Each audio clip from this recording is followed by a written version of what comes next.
Good afternoon, and welcome to the DFS Army YouTube channel. I'm Razzle11, and you can find me on X at Razzle11Grinds. Going to take a look at the pitching for today, the 22nd of April. It is Tuesday. We do have a 10-game main slate this evening.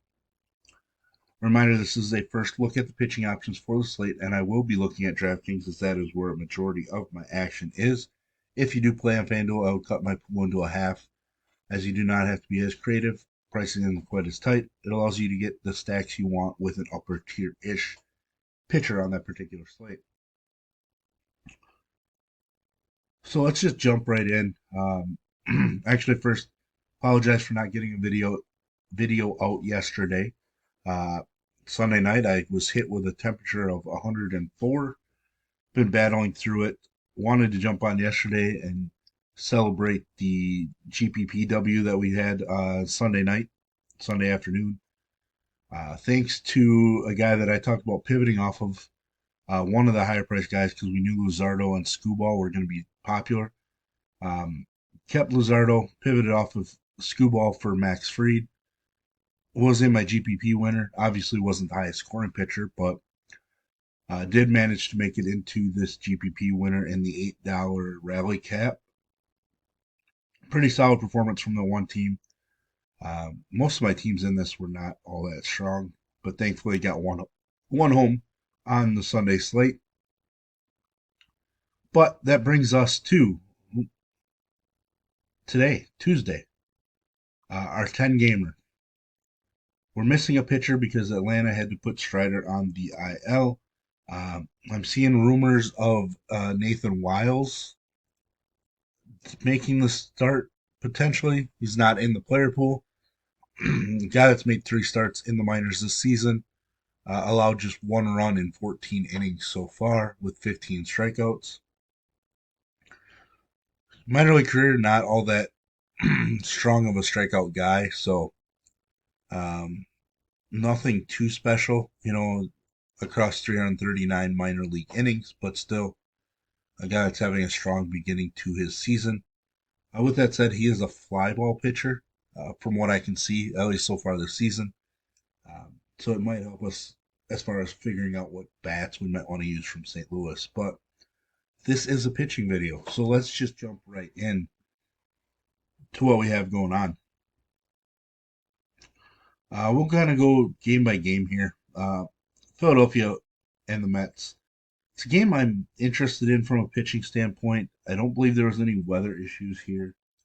Wind blowing across the field, 70 degrees, not terrible, nothing special. Uh, Sanchez, obviously coming off of a career performance, 7+ strikeouts in 3 out of 4 starts. Ground ball guy, with an excellent changeup, strikeout ability. Does allow a home run or two, which is a bit worrisome. But with that said, his K prop sitting at 5.5 with juice on the over, which is the third best number on the slate as of right now. He's plus 125 to earn the W, which would put him fourth best on the slate.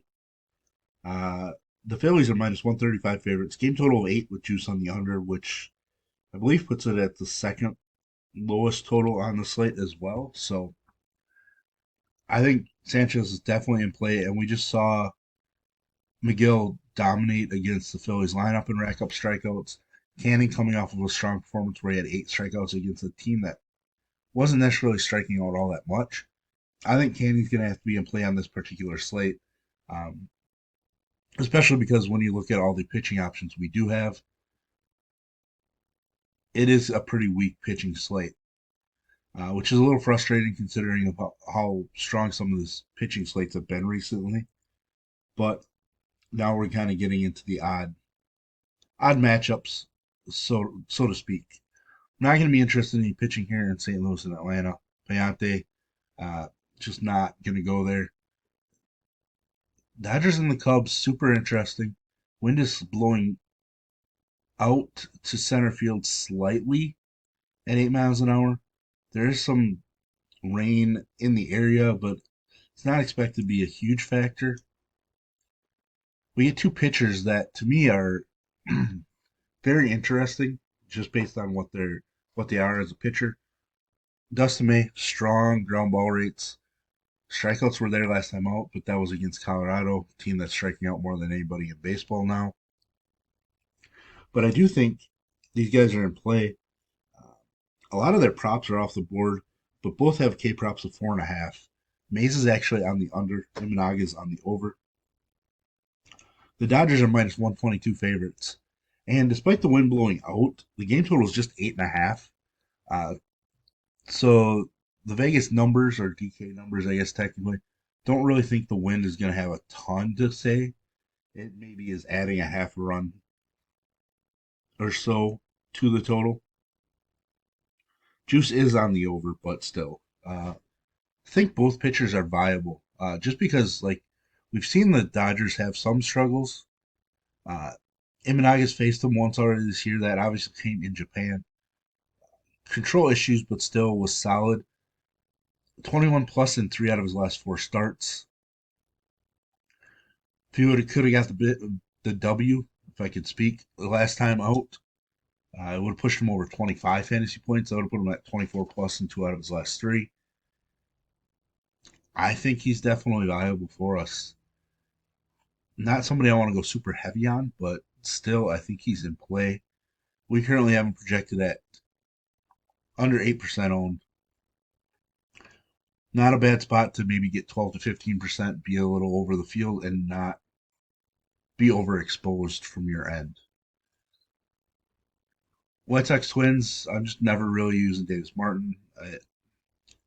If somebody rosters him and he beats me like he might have done in this Boston game, so be it. I just have no desire to go that route. Bailey Ober going to be super popular. Right now we project him at 39% owned. He's just super cheap in a matchup that we're just picking on the White Sox so much. After a rough start to the year, he's gotten better in each start from a fantasy point perspective. His K numbers haven't been there yet, so that is a little worry. Uh, but he does have the second strongest K prop on the slate at 6.5. Juice is on the under, but it still is the number two K prop at just 6,900. Uh, it's almost possible to ignore it. It's plus 110, which is tied for second on the slate in terms of earning the W. And the Twins are minus 258 favorites, which is the strongest favorite on the particular slate.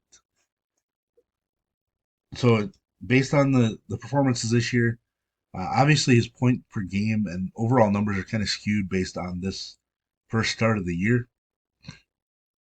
If you eliminate that one, uh, his home starts, he's been solid, 10 Ks and 10 in the third, 16 fantasy points per start. Not really the number we're looking for, but I think there's upside. Obviously, the big worry here, the fact that he has not bypassed 84 pitches, and that 84 pitch number came in the second start of the year. Uh, the two starts since then have been in the 70s, so he's just not allowed to go deep. The Twins are Baldo is basically managing like he's afraid.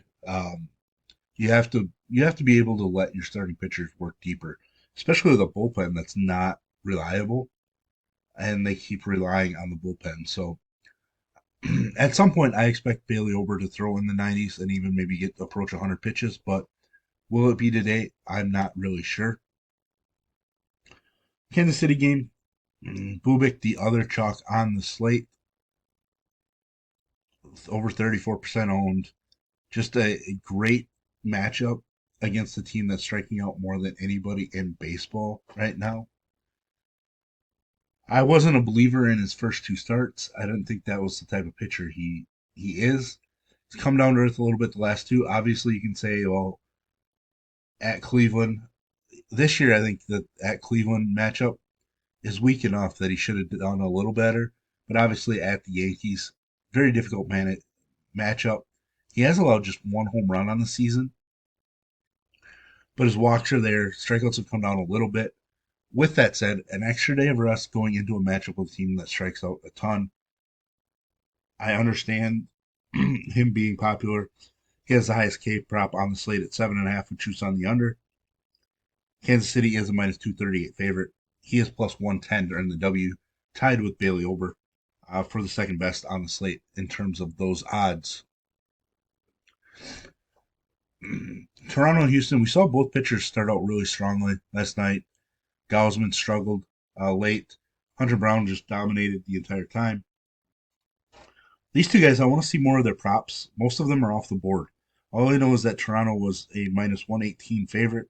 Game total just 8 with juice on the over. Chris Bassett's been throwing the ball extremely well. I think we have to be interested in him just because a lot of the Houston lineup has struggled for much of the beginning of the season. Blanco, I may end up off of, but I really like how Brown performed last night against this lineup. Blanco's just been all over the place, a lot of walks. A lot of his underlying numbers say that he's just not that strong of a pitcher. So right now I'm leaning towards playing Bassett and removing Blanco, but I want to see more of their individual props and kind of go from there. Pitt LA, no thank you to Falter, but Soriano is definitely somebody I'm very interested in. Strong ground ball guy. Wind's blowing out, but the ground ball numbers are strong. Walks are a concern without a lot of strikeouts. But we see him at about 15% owned. I think he's probably somebody that should creep up to around 20% by the time the slates get started. Pittsburgh's just not a super dangerous offense. The Angels are minus 205 favorites, and Soriano's actually the favorite SP on the day to earn the W at plus 105. His K prop is 5.5, so it's the fourth best on the slate. 5.5 with juice on the under. He is projected to go over 17.5 outs as well, so pretty safe play on this particular slate that I'm going to rely on because our pitching options just aren't there. Brandon Pfaadt and Zach Littell. I like Littell overall. I just don't like the fly balls that he's given up. Home runs have been happening, and Arizona has been hitting home runs against right-handed pitching. I just don't think it's going to be a spot where I want to use Littell, unfortunately. I might use Pfaadt, or I might have to pass on him. It's tough. I have to look how Tampa Bay's performed on the road so far this year. They've obviously enjoyed hitting in the AAA ballpark that they get to play at, but Pfaadt's looked pretty strong the last couple. I think he's in play for us, to be honest. Arizona's a minus 162 favorite. He's plus 155 to earn the W. And his K prop's 4.5 with juice on the over. To me, he stands out as the better pitcher in this matchup for fantasy purposes. I think both pitchers in San Francisco are in play. Quintana, not a huge strikeout guy, not going to overwhelm us with those numbers, but clean innings and potentially going deeper uh, is certainly an option for an efficiency site like DraftKings. His K prop's just 3.5 with juice on the over. But this game total is the lowest on the slate at 7.5. And we all know that I love pitching in this ballpark. Hicks has not looked good the last 3 starts. That is obviously a worry. I want to dig into his numbers as far as for stolen bases, etc., because this Milwaukee team will run a lot. But for now, he is favored. They are minus 135 favorites. He's plus 165 to earn the W. His K prop's just 4.5 with juice on the under. Uh, it's just a ballpark I love pitching in so much that I'm going to have to dig into it a little bit more. But for now, Hicks is in the pool. It's probably on the edge. If you find something that you just don't like about it and remove him, I think you can get away with it because I don't think he has massive upside. This last game, I'm probably going to pass on both pitchers. We've used Beto a couple times, but I just don't think he has enough strikeout upside for me on this slate and in this ballpark. And Patrick Gorman coming off of an elite performance for him, I just don't think he backs it up with another one. I do think the A's are going to strike out a little bit more as the season progresses, but I just don't think we can rely on Patrick Corbin. But there we have it. There's the first look at pitching for us. If you enjoy what I bring to you, please hit the like button, hit the subscribe button, turn the notification bell on, get the alert anytime we drop videos here at DFS Army. If you want to join us, get access to our coaches, tools, sheets, Discord, etc., I'll put links in the description below. You can use promo code RAZ, that's R-A-Z, for 10% off monthly. And as always, best of luck, everybody.